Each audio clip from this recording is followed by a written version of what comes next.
সরকারকে নিরপেক্ষ ও স্বচ্ছতার মাধ্যমে নির্বাচন সম্পন্ন করার দাবি জানিয়েছেন জামায়াতের আমির ডাক্তার শফিকুর রহমান।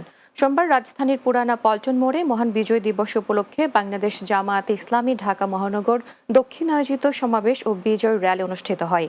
র্যালি পূর্ব সমাবেশে তিনি এসব কথা বলেন। তিনি বলেন, বাংলাদেশ স্বাধীন হয়েছিল 1971 সালে, কিন্তু শোষণ থেকে মুক্তি পেতে অপেক্ষা করতে হয়েছে 2024 সাল পর্যন্ত। জামায়াত আমির বলেন, একজন নাগরিকও যেন ভোটার তালিকা থেকে বাদ না পড়েন, এজন্য সরকারকে উদ্যোগ নিতে হবে। তিনি আরও বলেন, সরকারকে সর্বোচ্চ নিরপেক্ষ ও স্বচ্ছতার মাধ্যমে নির্বাচন সম্পন্ন করতে হবে।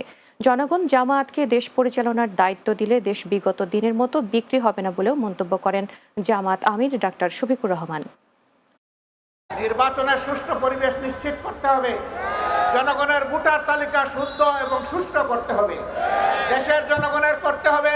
বিদেশে আমাদের প্রবাসীরা যারা আছে তাদেরও এই তালিকায় অন্তর্ভুক্ত করে আগামী নির্বাচন হবে ইনশাআল্লাহ। যে লড়াই শুরু হয়েছিল 72 সাল থেকে সত্যিকারের স্বাধীনতার সুফল ভোগ করার জন্য, জনগণের হাতে স্বাধীনতার সুফল তুলে দেওয়ার জন্য, সেই লড়াইয়ের একটা পর্ব সমাপ্ত হয়েছে 24-এর 5ই আগস্ট।